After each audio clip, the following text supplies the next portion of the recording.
Maybe I better pay attention to the weather today. Wind advisory.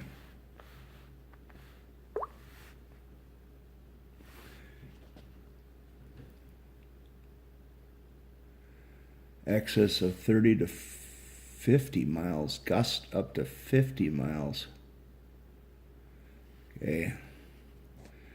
Hazard to high profile or lightweight vehicles. Also, the strong winds can blow around loose objects, such as lawn furniture and garbage cans. Oh my goodness. Besides the government shutdown, we have to look out for loose lawn furniture and garbage cans.